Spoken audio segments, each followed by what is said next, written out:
Aujourd'hui, nous avons trouvé un État en ruine. L'investisseur bi nekk en Europe, l'investisseur bi nekk aux États-Unis nekk fu nekk day googliser turu Ousmane Sonko bu waxee day sonné ci téléphone am Ousmane Sonko nan lay toogee 2 mois mu falu mu def déclaration ni ils veulent déstabiliser ce pays. En Turquie, le Premier ministre estime que son pays est victime d'une tentative d'assassinat. Recep Tayyip Erdogan fait allusion au scandale de corruption qui éclabousse le pouvoir exécutif. Dans une allocution ce samedi, le chef du gouvernement islamo-conservateur s'en est pris à ceux qui, selon lui, veulent déstabiliser la Turquie, parlant de complots perpétrés par des magistrats. Un investisseur di ko lire ñu dawalaat 4 mois nga ni l'État est en ruine. Waa léegi yow ngay investir foofu da nga fa indi sa xaalis. Karina Chabour, bonjour. Bonjour. C'est vrai que la Turquie a profondément changé ces 10 dernières années. Oui, absolument. Pour comprendre cette popularité de Recep Tayyip Erdogan, il suffit de se plonger au cœur de la Turquie. Le pays s'est fortement enrichi ces dernières années. Il s'est doté de routes, de ponts, d'hôpitaux, mais aussi de centrales électriques ou d'une classe d'exportateurs très actifs, ces fameux tigres d'Anatolie qui rivalisent avec les Chinois sur les marchés extérieurs. Et puis aussi, le niveau de vie des Turcs s'est beaucoup amélioré ces dernières années. Le revenu moyen a été multiplié par 3, le PIB par 4, de quoi faire émerger une classe moyenne importante et attirer d'importants investissements étrangers. Wala ruine ñaari mots yi am na bu mu ci xamul lu muy signifier parce que état moom c'est l'ensemble des pouvoirs d'autorité yu nekk ci dëkk yi ruine mooy décombre maanaam fu màbb. L'Assemblée nationale dans les rangs de ceux qui se disent être des opposants non seulement à Emmanuel Macron mais à la politique qui est menée par Emmanuel Macron. C'est qu'il y a un dérapage budgétaire absolument insensé. Vous avez rappelé les chiffres du déficit, on pourrait parler de la dette qui augmente inexorablement sous Emmanuel Macron, c'est-à-dire que ce gouvernement ne tient pas les comptes de la France. Il laisse la France s'endetter, s'enfoncer dans des comptes qui virent dans le rouge. Ça veut dire que les générations suivantes seront évidemment très impactées. Alors Marine Le Pen dit que notre pays est en situation de ruine, vraiment ?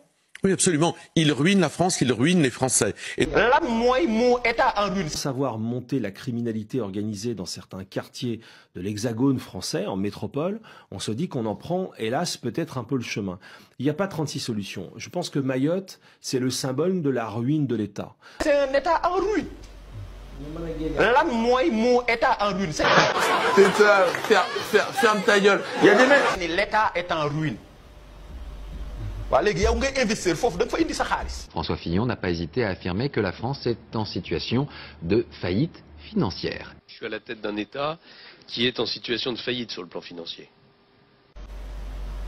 Un État bu la bàyyi stade bu bees tàq sur le plan sportif bàyyi la arène nationale bu bees tàq bu amul woon bàyyi la beneen boo xamante ni Kagame ba mu ñëwee da ko doon seetaan ni da koy def dëkkam pour basket.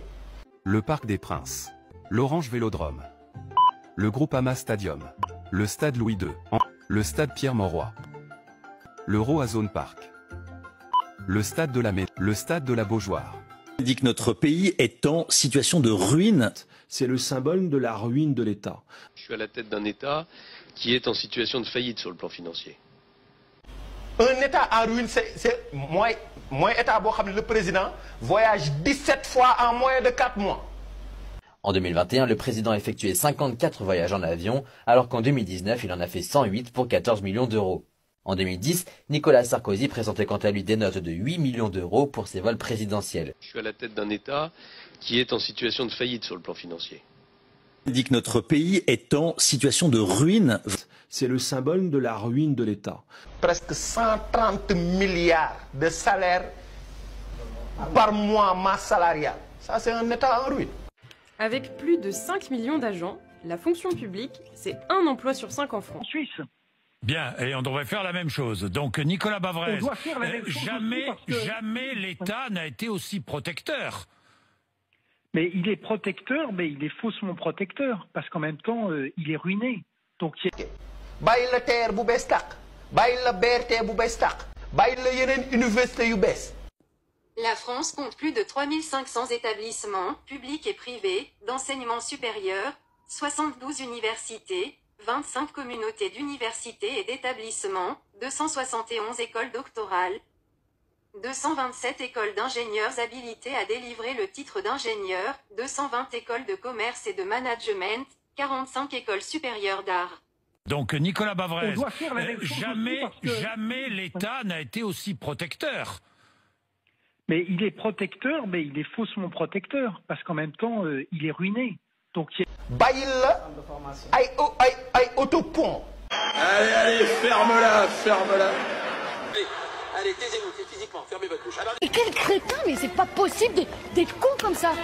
Et ton travail, c'est réfléchir normalement. Tout l'ouvre et nous avec elle. Et si on arrêtait de l'écouter? Le meilleur moyen pour que t'arrêtes de dire des conneries, c'est de fermer ta gueule.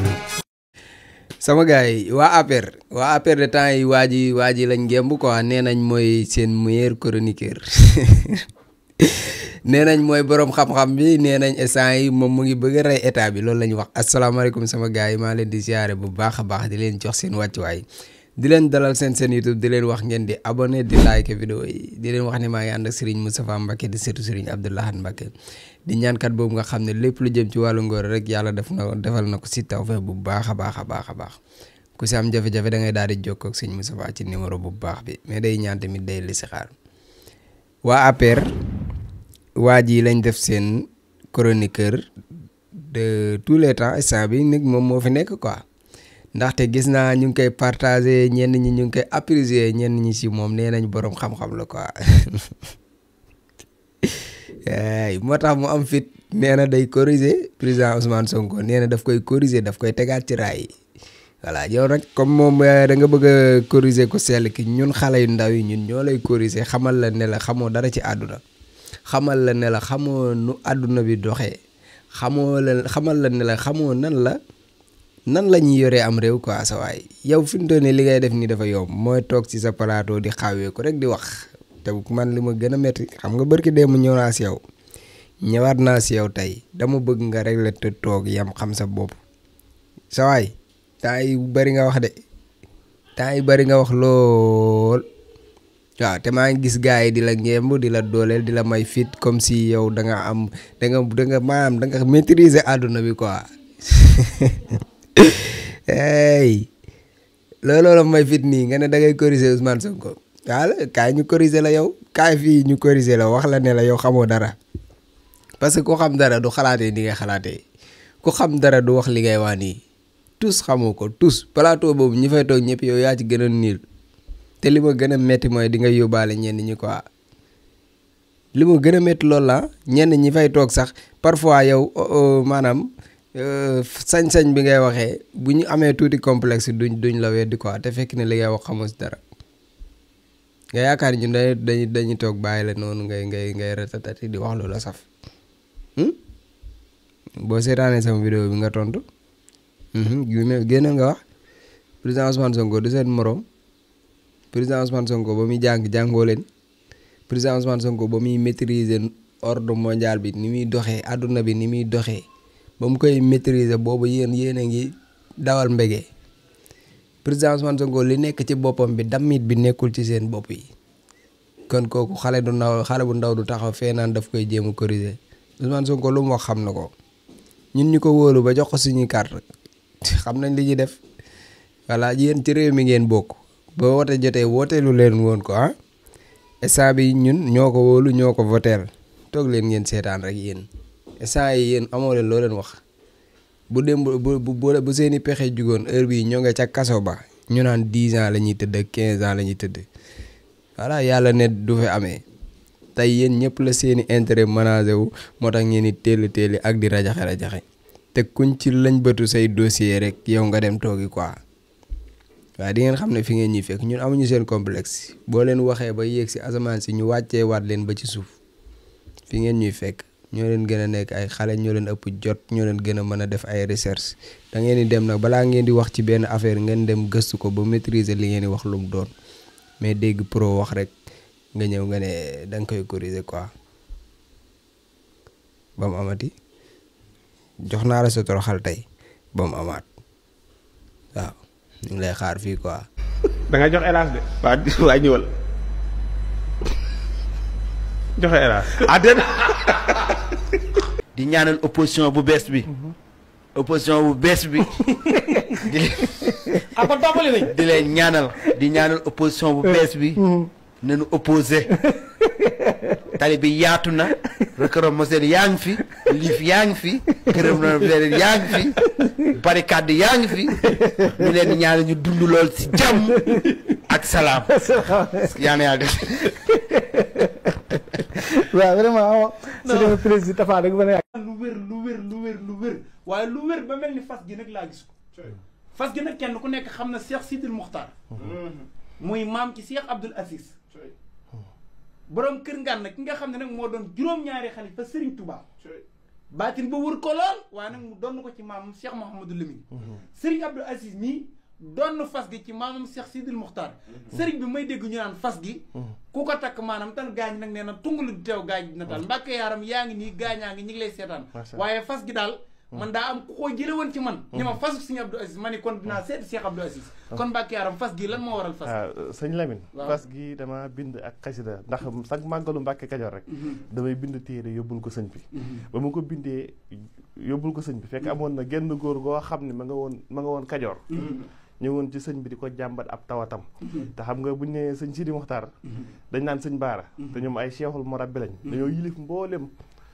jàngoro mboolem docteur dañuy docteur mbindee fi ndax kuy jébbalu sëriñ da nga ko daan jébbal naa la sama bopp àdduna ak alaaxira kon yittee àdduna dafa jiitu waaye fas la goo xam ne ndax wàllu fas dafa doon gàllaaj goo xam ne doo dem ba fekk ko ci benn téere comme ma ne la biirun baarun saxit mujjub waxaaf janna fa min mux sin xam nga xeet loolu ma la wax ay jat la te jat du loo xam ne téere doo xool benn téere ba gis ko waaye fas ngi goo xam ne mboolem koo xam ne am nga jafe-jafe néew kattan waaw néew kattan waaw jafe-jafe néew kattan ndax fas dafa doon gàllaaj goo xam ne gàllaaj gu yéeme la ndax boo ko takkee moom fas gi moom bu xasee ba tegu sa yaram moom gàllaaj gi moom jàpp na moo gàllaaj yu tul ak xeeti gàllaaj yu mel noonu yam waaye daal waxtu woo ko takkee mboolem jafe-jafe moo xam sa awra dafay dellu ndax suñu dafa wax ne danga nan ci ki nga xam ne dafay jàngale la muy jàngale mu jaar ca yax ba moo xam ne sa awra dafay dellu mbaa la ngay sëy di gaaw di yegg waxtu woo ko takkee bu soobee yàlla moom da nga sëy ba sëy lu faw xasa njort waaw moom masalan dal boo doon sëy 20 minutes waxtu woo ko takkee da nga sëy lu ko ëpp waaw di leen wax ne nag maa ngi ànd ak Serigne Abdou Aziz Mbacke di ñaankat boobu nga xam ne macha allah lépp lu jëm ci wàllu ngóor yàlla may na ko ci tawfeex boo xam ne ku ci am jafe-jafe rek boo jokkoo ak Serigne Abdou Aziz bu soobee yàlla sa aajo dina faju numéro téléphone bi moo nekk noonu ci suuf mais tamit day ñaan day listixaar kon nag jokkoo leen ak Serigne Abdou Aziz